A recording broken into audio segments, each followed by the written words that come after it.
My name is Raza Mohammed and today we will be talking about preposition. Preposition को जो हम इस्तेमाल करते हैं इंग्लिश लैंग्वेज का जो मेन पार्ट है, और preposition की जो डेफिनेशन है, डेफिनेशन क्या है, इसको कैसे इस्तेमाल करते हैं, वो ये है, a preposition is a word which is used before a noun or pronoun. preposition क्या है? preposition एक वर्ड है, ठीक है, एक वर्ड है, किससे पहले इस्तेमाल होता है? नाउन से पहले या तो प्रोनाउन से पहले इसको इस्तेमाल करते हैं। इसलिए इस्तेमाल करते हैं to show its relation, relation show करने के लिए। किससे? दूसरे वर्ड से। किसमें? सेंटेंस में। अब सेंटेंस के अंदर ये क्या करता है? प्रीपोजिशन एक वर्ड है जो नाउन और प्रोनाउन से पहले इस्तेमाल होता है, जो रिलेशन शो करता है दूसरे वर्ड के साथ सेंटेंस के अंदर, ठीक है। अब इसका पहला जो एग्जांपल है वो ये है, the book is on the table, ठीक है, ऑन द टेबल। अब ये क्या है? प्रीपोजिशन है। अब ये रिलेशन बता रहा है बुक का, कि बुक कहाँ पड़ा हुआ है, ठीक है। बुक क्या है? बुक टेबल के ऊपर पड़ा हुआ है, सरफेस पे पड़ा हुआ है, ठीक है। अब जैसे यहाँ पे ये डस्टर है और डस्टर जो है वो टेबल के ऊपर पड़ा हुआ है। इसी तरह से अब इसका जो दूसरा एग्जांपल है वो ये है, A pencil is in my hand, just like a marker is my hand. जैसे मार्कर ये मेरे हाथ में है, ठीक है। अब यहाँ पे मैंने क्या किया? मैंने इन को इस्तेमाल किया। इन क्या है? इन हमारा जो है प्रीपोजिशन है, ठीक है। अब उसके बाद है I write with my pen, मैं अपनी पेन के साथ लिखता हूँ।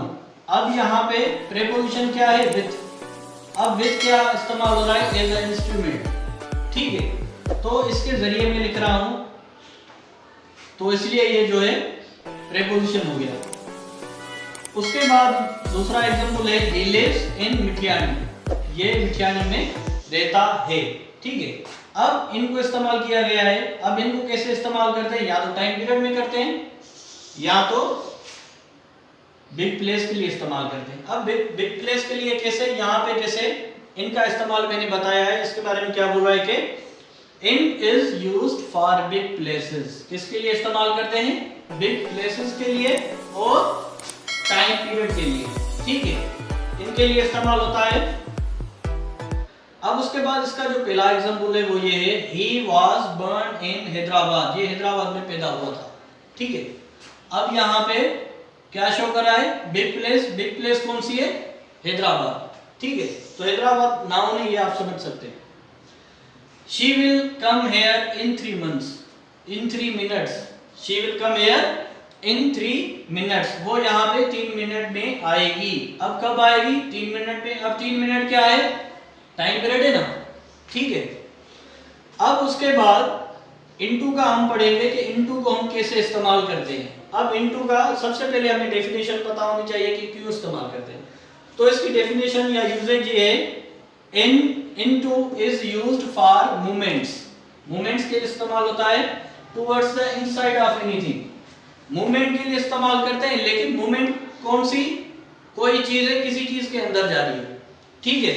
अब जैसे मिसाल के तौर पे यहाँ पे एग्जांपल दिया हुआ है, she went into the kitchen, वो किचन में गई। किचन में कैसे गई? मूव करके गई, ठीक है। he jumped into the water, अब वाटर में जब हम जंप करते हैं हमेशा तो मूवमेंट होती है। एक बंदा होता है वो छलांग लगा के ऐसे पानी में जाता है, ठीक है, तो उसमें एक मूवमेंट जो है वो शो होती है। अब इसके अलावा जो दूसरा एग्जांपल है इसका वो ये है, translate this sentence into Sindhi. अब ट्रांसलेशन के हिसाब से अगर कोई भी सेंटेंस होगा तो उसको ट्रांसलेट करेंगे तो उसमें जो वर्ड होगा इनटू लगेगा, ठीक है। Thank you very much.